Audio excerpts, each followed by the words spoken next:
Hello, I'm Karen, and in today's video I'm going to be sharing with you how to make my flower trellis pattern.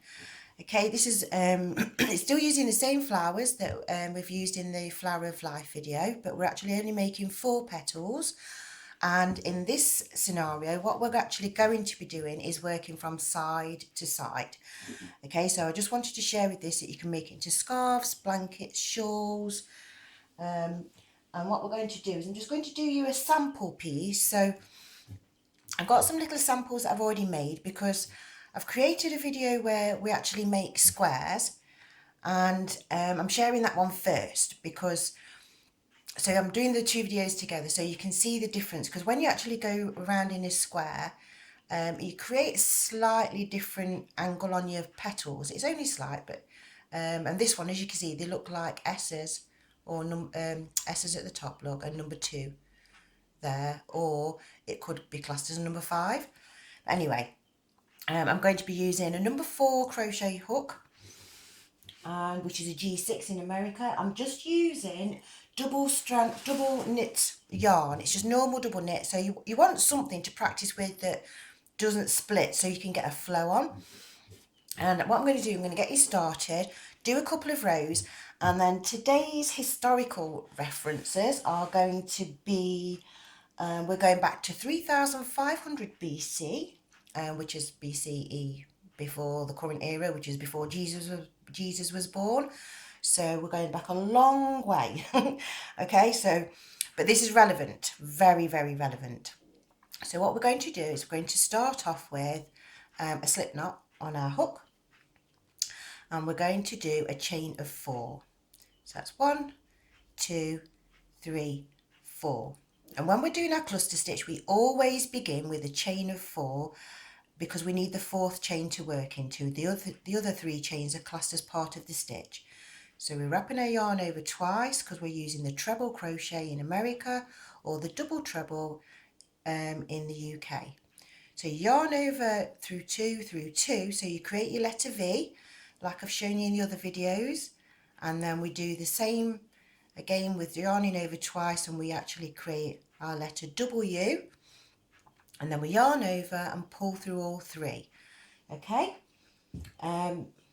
so if you struggle with the treble crochet, you can actually do this, because the video that I've done on the squares, I've actually done it in a double crochet so that I'm sharing both versions, so it's easy for everybody to follow. Okay, so now I'm going to do a chain 3, 1, 2, 3, and we're going to be working into the top of the cluster from our previous cluster. Okay, so we're working into there, yarn over, pull through 2, through 2, you leave one on the hook, so you've got your letter V, yarn over twice, and into the top of the cluster, yarn over, we've got our letter W, yarn over, pull through all 3. So what we're going to do is we're going to be making ourselves a little row of these first, so that we're then going to say we're going to be working from side to side with this pattern. So the reason why I'm sharing this is because when I actually created the other video with the squares on it, I actually created it before I started reading all of the comments from the Flower of Life, because I've been trying to do my videos in advance because of my children finishing school and college, and I just wanted to try and make sure that we've got some nice videos for you to practice with over the summer. And these are all important to me because each time I do a little tiny bit of my historical work, then what I'm going to do is I'm going to be creating a video where I join everything together. And I've got myself a knot in my, there we go. Yeah, so I'm going to be creating a video where it all starts to sort of make sense, where you're joining everything together. I mean, I know so far I seem to be like skipping from one generation to the next. So for today's video, so we're going right back to 3500 BCE, and I'll be explaining all about dragon's blood. It sounds so gruesome, but it's really, really not. So you're going to love this one. So I've got 1, 2, 3, 4, 5. I'm just going to do one more. 1, 2, 3, yarn over twice into the top of my cluster and we create one more cluster. Now in the squares video, if you've watched the squares video, what we're actually going to do is, to be able to go up a row, we need to use 2 of these clusters, because one is going to be the as we're going up, and then this one is going to be tipping over. So we're actually going to come down and we're going to create another stitch here. Okay, so into the third cluster, so it's in the, effectively, if you've got your 3 clusters, it's actually the bottom of your third cluster or the top of your fourth cluster where we actually create a new cluster stitch. Okay, so I've got my first strand, my first little they're called posts, aren't they? Let's get it correct, Karen. I've got my letter V. Now I'm sorry, I've got my tickle coming back. And we've got the letter W, and then we pull through all 4, which creates our first. They are curved squares, so don't be upset that your blanket's going to have a slight curve to it. And we chain 3, and we'll make a new cluster here. I'm sorry, my yarn's getting tangled in my fingers there. Yeah, so that's my letter V. And this one is going to create the W, and we're going to finish off this cluster.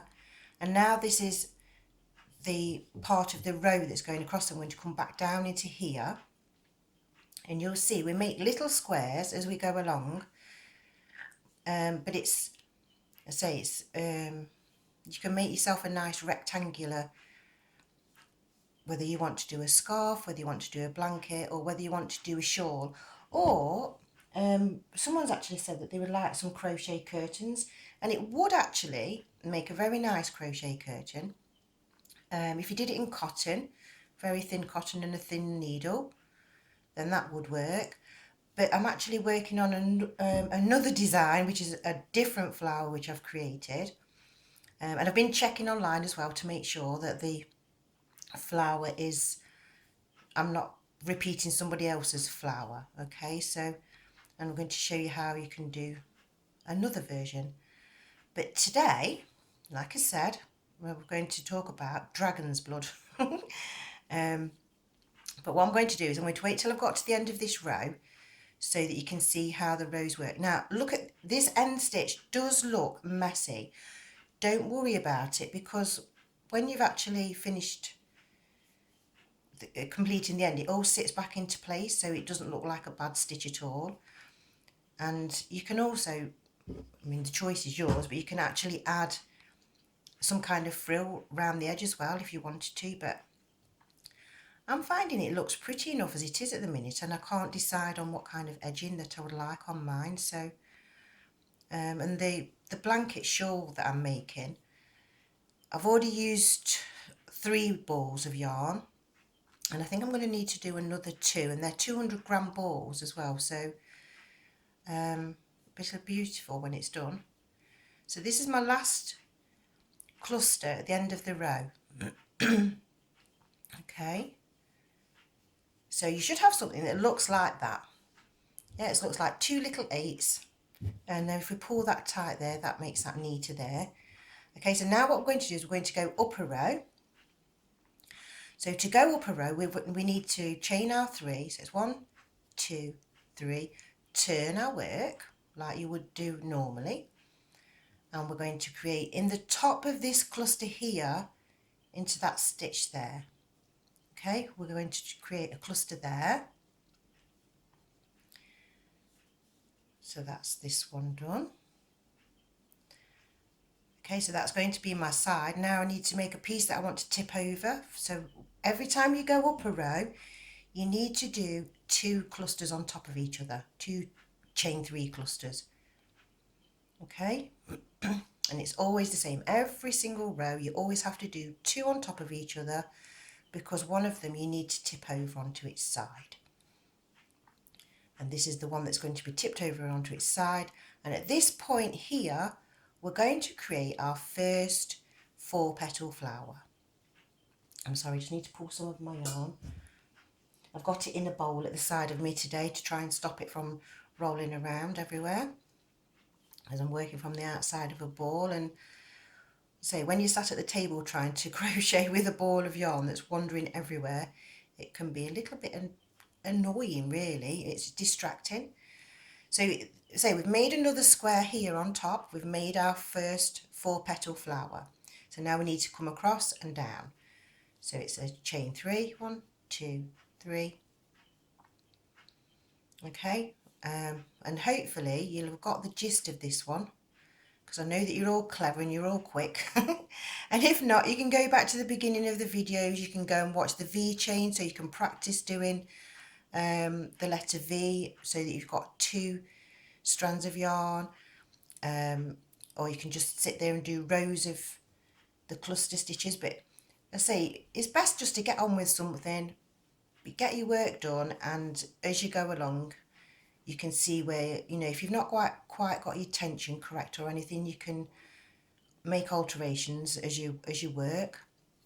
But crochet is always practice, practice, practice, practice, over and over and over and over and over again. Okay. So like I said, today's story is about dragon's blood. And dragon's blood, the reason why I've come across the dragon's blood is because, I'm just going to stop a minute. This flower here, by the way, you can adjust your little petals around to make them sit better. Okay, so the 4 petal white flower is actually the little tiny flower on a mustard seed. And so when the plant's actually growing, before it turns into seeds, it makes lots and lots of these. So you've got, you'll have like a circle, almost like the snowflake, where it's got lots and lots and lots of teeny tiny ones of these little flowers. And I didn't realise that the mustard seed was also the plant that Shakespeare refers to in his play Macbeth. And he's in there, there's a witch's spell, and it's with the eye of a newt and the toe of a frog. And the eye of a newt is actually the mustard seed, and the toe of a frog is another plant that the frog is always in the herbal names is referring to. It's called cinquefoil, and what it is, it's a little tiny plant which looks very similar to a wild strawberry, but it has buttercup flowers on it instead of the little white flowers. So in there, it's actually insane. Shakespeare's play, he's used it to make it sound gruesome, but it's actually just a list of herbs to make, well, it probably would just make a little tea. It wouldn't make, you know, though, like if you got salad for tea. And I'm going to go up a row now, so 2, 3, turn.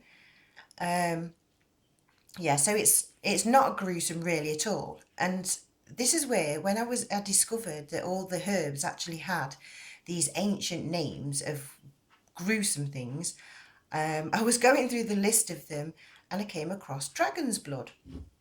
So I was like, oh, what herb is dragon's blood? 2, 3. And the dragon's blood is actually a plant called the calamus plant. It's, I don't know if I wrote down its full name yet. Acorus calamus is its full name. And it's a plant that when it's growing, it looks like the iris plant, and it's also known as sweet flag. That's its common name. So if anybody recognises a sweet flag plant, this is the plant that I'm talking about, the dragon's blood.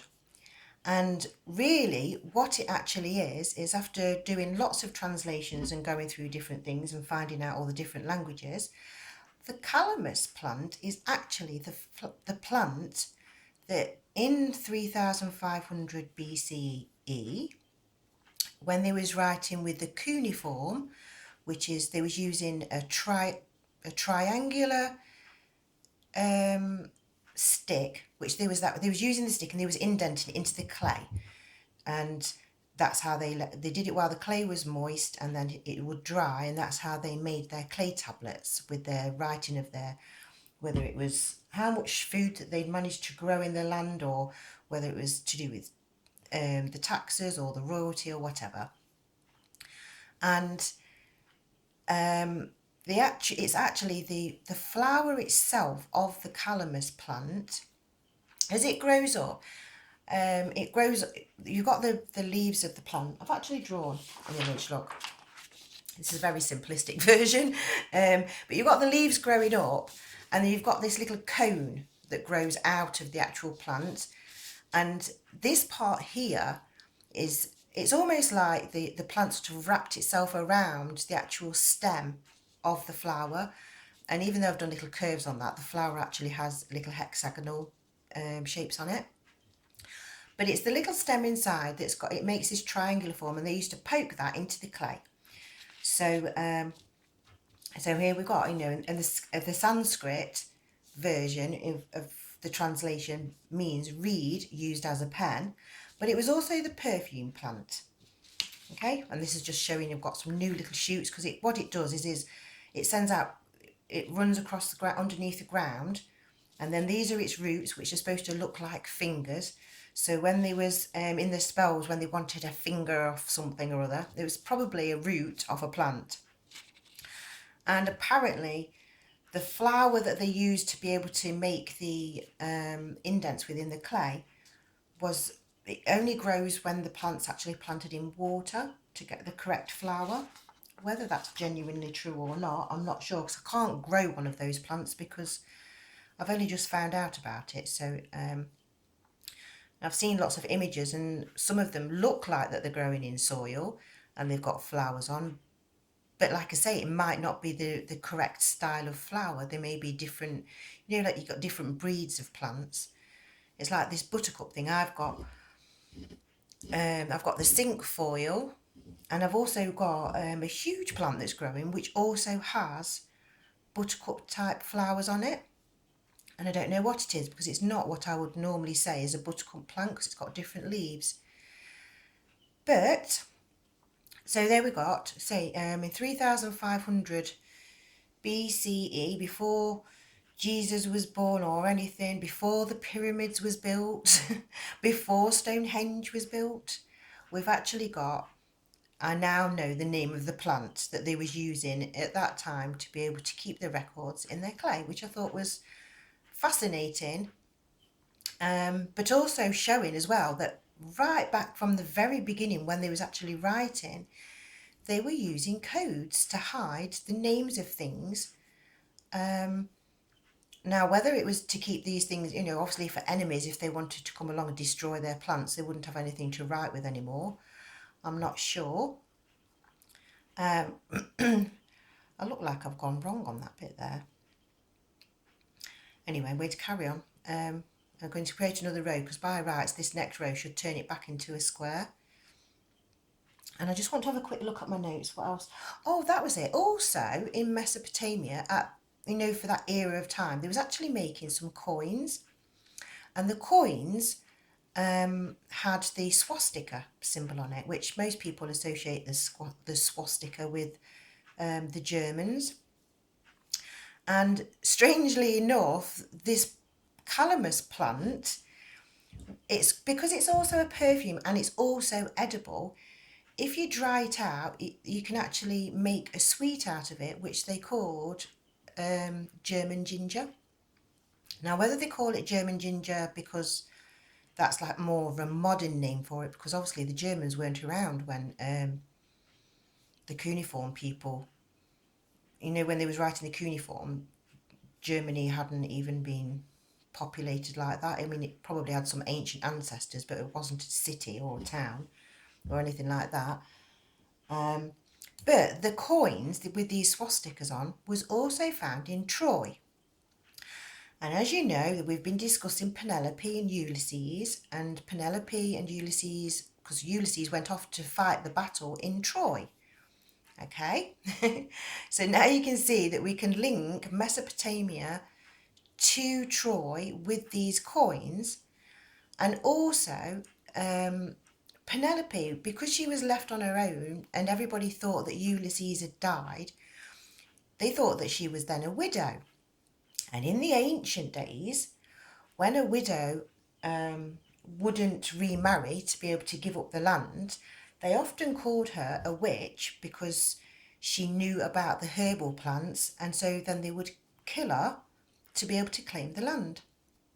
And so I just thought I'd share with you that with the witchcraft that we learn, that we've read from the ancient times, from Egyptians and everything else, is all it is really is a secret code for the names of the herbal plants. And I can understand in one sense why they kept it a secret, because some of them are highly poisonous, and if you accidentally make yourself a strange concoction, you can kill yourself. And you can also they can also be very empowering though for the person that actually understands all of the herbs, because you can use some of them to actually frighten people, you know, to use the herb to make them feel like they're really, really ill, and then have another one to give them as an antidote. So you can actually, you know, in the olden days, they could actually claim power over people and through fear, which is a bit of a scary thing. But there we go. At this point now, look, I've actually created a square. So if we fold it in half, it's actually a square. But now as we keep from this point onwards, it's always going to be a rectangle. So this one would make, I mean, this one's only suitable probably for a skinny scarf, but I was just trying to show you that you can crochet from side to side using this same pattern. And if you wanted to, you could do it all. If you're going to do it in double crochet, by the way, which is called treble crochet in the UK, you only need to do a chain of 2. Okay, just letting you know, so that you don't end up with, because otherwise you'll end up with that a saggy stitch all the way around the edge, and you don't want to spoil your work. So yeah, so let me just check my notes just to make sure that I've covered everything of my little bit of snippet of history today, which was, I've done the mustard seed, I've done the dragon's blood, I've said it's a perfume plant, mentioned Penelope, I've done the coins, I've mentioned Troy. Oh, that's what I haven't mentioned about Troy. Troy is actually now named, now let's see if I can get this right. I think it's pronounced Antalya or Antalya. I'm not quite sure. Yes, it's still a place, and it's actually not as big as do you know when you read about the stories of Troy and things like that, it's not as big as I actually imagined.